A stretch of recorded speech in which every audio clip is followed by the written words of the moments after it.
Nice to meet you. My name is Herman Kramerman. I am here with my partner, Gerald Freitas. So, do you want to introduce yourself? Hi guys, very nice to meet you too. I'm Rady. I live in the UAE. I previously lived in the Cayman Islands and before that I lived in Canada. My question is because I am looking to optimize my tax planning because the UAE has added corporate taxes that affect my company, a 1BVI that has many of my assets, which is why I am investing in bonds and stocks, and I make a passive investment every year, a large market-based purchase or sale. Not necessarily, no. I'll explain it later a little bit. Okay, but that is going on. You have a mainland UAE company, right? You don't have a DIFC or any other free zone company, right? Actually, I have a British Virgin Islands. No, in the UAE, why would you be subject to corporate tax? If do you have a company in the UAE?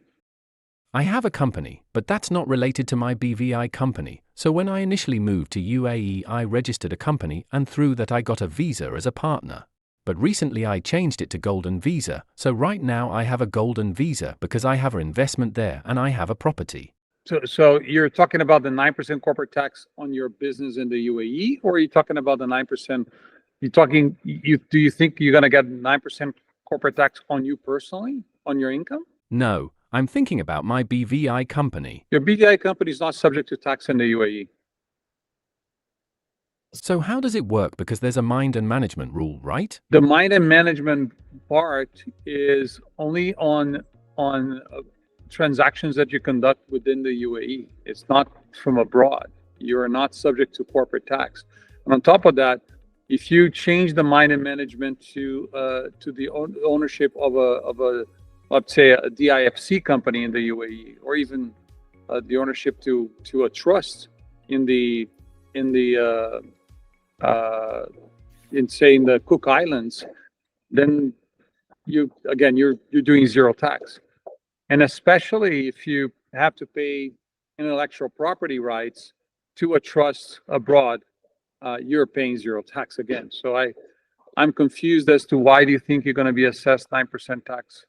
Because you're not subject to, in your case, even though you have a golden visa, even though you live in the UAE, you're not subject to the tax because unless you're transacting business between UAE companies within that company in the BVI, then you may be not entirely accurate, but you may be subject to corporate tax, and that's a big maybe.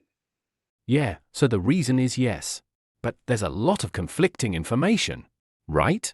So I'm just doing research online and then I'm finding all this stuff, so that's the confusing aspect. I'll simplify it for you because we work closely with the UAE government. I've been doing this since 2008 in the UAE. So you are not subject to the tax unless you're transacting business within the UAE with UAE companies, and if you are a foreign company with management based in the UAE, you'll be subject to that tax so long as if you're transacting, if you're doing transactions within the UAE.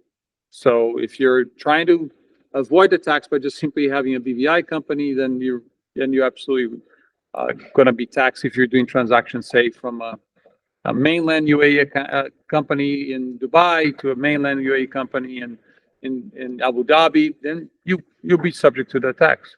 But the issue is that from everything that you told me, unless you are transacting business like that, then you're not subject to the tax. So, I have some cryptocurrencies within my BVI company, right? And then what if I sell some of their lesser Bitcoin through some UAE company? Let's say I open an exchange account, and exchange is based in UAE, and then I sell a Bitcoin and... You should do that through a DIFC company. I see. So if it's through DIF, then it's okay. I guess yes, in transaction or any kind of transaction. Right. That is that happens in the UAE, I guess. Correct. So I can do the personal transactions myself. Right. Because I own a lot of these assets personally, so if I sell, that's okay. Well, you can sell your assets, bequeath them to your company as a way of funding the company, which would be the best way for you to do it. That way, it's not a straightforward sale. It's you bequeath it as part of your assets that you're funding the company, and then the company can cash it out if you want to. That'll be free of tax for you. A few questions before that. What is your country of birth? My country of birth is India. India, right? And you no longer hold an Indian citizenship. You're Canadian for all intents and purposes. Okay, fair enough. Now, is there a particular reason why you would like to leave the UAE, or you want to maintain some sort of residency in the UAE through your golden visa, or what is the actual main goal that you're trying to achieve? Yeah, so there were two issues that I was dealing with. One was this tax that I was not clear with, right? Because I actually have a large amount of capital gain that I will go through in this year or next year, and that's one thing. And another thing is right now, I have to spend 6 months in UAE to keep my tax residency here. So I want to suffer no. No. I'm a U.S. citizen, and I am a tax resident in the UAE, and I do not spend probably no more than 90 days a year in the UAE. Totally. But what is the reason? Because to get the tax resident certificate, I would need that, right? No, you not for you to get a tax residency certificate, you need to have a bunch of things, which you do. You have a property, you assume you have a car, you have currently you have kids enrolled in school or something like, right? You need proof that you have a living ties to the UAE, not just simple, not just a visa and just an existence of. You have ties. You have a title to a car. You have something. You have driver's license. You have proof that you have a living relationship with the UAE. And so then to get issued the tax residency certificate, how can I do that? Because I need it, or will I have any issues in the future? Because no one has really asked me for like tax resident certificate or something, but whenever I create an account, I tell them that I'm a UAE tax resident, like if I'm opening a brokerage account or something. Yeah, if you want to open a brokerage account in, say, UK, as a non-resident, they're going to ask you what is your primary tax residency, and you're going to put down as the UAE. And all you got to need to show for that in most banks, Barclays, HSBC, and whatever, most exchange houses, most of the brokerage houses, you're going to simply answer, this is my golden visa. I live there. It's my Emirates ID, and that's it. You can get a certificate from the tax office, but it's very rare. I mean, only places like China and say South Africa, Brazil requires that. I mean, India requires that, but I don't think you have any ties to India, do you? No. So in lifestyle wise, what I want to do is I want to spend some time in UAE, and then I want to have a home somewhere in the Caribbean. So I have a same kid citizenship. But because the flight, I've been researching what is the easiest way to get to the Caribbean, and I found that Antigua is actually a pretty good option, and this flight is through London. Miami, Emirates. Miami also, yes, I was looking at Antigua like an option because my girlfriend and my nanny are Turkish, and so for them it's very easy. We don't have to get any visa or anything. You have options. You can go through Canada on a transit visa. Canadian transit visa for you are pretty easy. You have options to go through London directly. You have options to go through. I'm just thinking from an Emirates standpoint, right? You have Brazil. You have London. You have. So that's why I'm also interested in Antigua to purchase a second home You there. can do that too. You can do that. You can go through St. Lucia as well, through London. You can go. I mean, there's several you can do, and then you can buy the property in Antigua if this is what you need. Yeah. This summer, I'm thinking of exploring that, and I think maybe Antigua is a good option because we can spend long time also, like 1 month or 4 months. So this is why I was interested in the Antigua tax residency system that they have if you just spend 1 month there. And I would like to ask what would happen to my BVI company? Is it advisable to be a tax resident in Antigua? I mean, you become a tax resident whatever you spend a considerable amount of time in. You can choose. I mean, as long as you do not set foot, with the Antigua part of it, or as long as you do not set foot for more than 10 days a year in Canada, which is your main nationality. I don't want a Canadian authorities trying to trying to cash in on your in your earnings. So I would stay far away from Canada if I were you in that regard. So you can choose. I mean, he can explain to you a little bit more in terms of the options that you have, and there are several options that you can do. But if you're trying just to buy a property just to live in Antigua, that would be also a good way to go, right? So, Yeah. In case that you want to acquire a tax residency, and is that your main goal, in Antigua you have two options. The first option is spend the half of the year there. The other option is pay, if your income is more per year, you pay an annual fee of, and you have to spend 30 days in Antigua in order to maintain your tax residency. So it's not complicated to do. Also, then you have Bahamas. Bahamas, in case that you want to get a residency there, you need to make an investment. Actually, the law don't say an exact amount of money, but if you want the process to have it very fast, so yes, in that way of thinking, you have options in the Caribbean. So if I did this for the Bahamas, will it be easy to get a visa for my girlfriend and my nanny?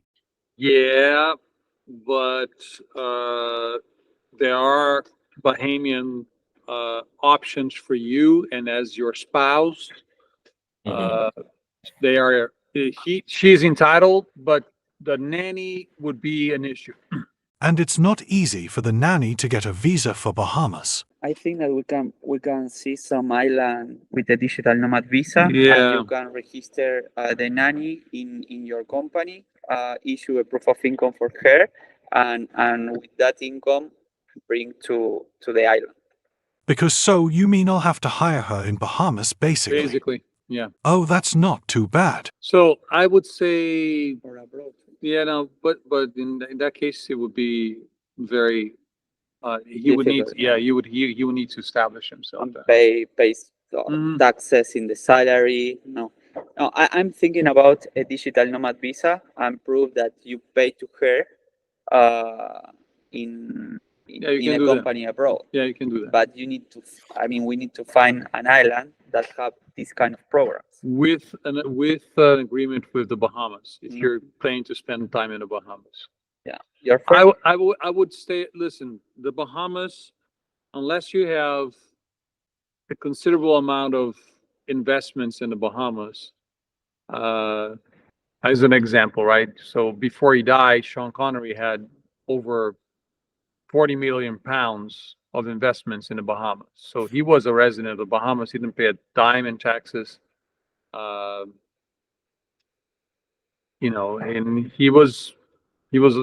he lived well there.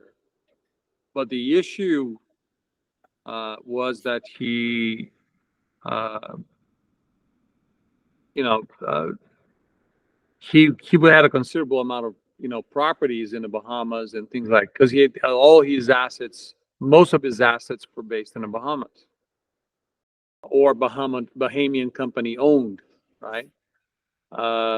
Your case is not it. You have BVI's in say Tortola or British Virgin Islands. It's not. You're mixing and matching too much. I think that you're trying to diversify, try to stay away from taxes. You're trying to minimize your capital gains exposure. It seems to me, in my opinion, that you would benefit from everything owned by a Cook Island trust and not you personally. And name yourself as a trustee, and then from that point forward, you can be a resident anywhere. That's how it is for me. I'm a trustee of my Cook Island Trust, and my Cook Island Trust company is that owns everything that I own, including the companies in Dubai, in the DIFC. Obviously, the banks may have issues because you need to name an ultimate beneficial owner. But you can also name an ultimate beneficial manager, which in this case is me. So it's fine. So in your case, it can be you for banking purposes, but from a standpoint of a taxation issue, you wouldn't be you. It would be a trust. That solves all your problems in terms of anything related to your taxation and liability. That's an interesting option. But the truth is that I am worried about these new UAE taxes. And then as soon as Cook Islands, then I'll see what I can do because what about the mine and management rules for the BVI company? The mine and management is not you because it is a trust. You're making decisions on behalf of your client, which is the trust. And then trust becomes basically the manager company. Correct. It's common law. And then trust becomes basically the manager company. So the process, of course, we have to do a KYC on you, which is a process that can take up to 30 days. And then from that point, once we get approved through KYC, sometimes it's faster because you lived in the UAE. Most UAE residents don't have an issue, unless they are from Iran or, countries like that. But Indian nationals with, a Canadian passport, I would not imagine that you would have a. Okay, good. And you are located in Dubai? Yeah, in Dubai. Awesome. I can see them personally. Yes, absolutely. Yeah, we are in the DIFC in the Index Tower. Well, great.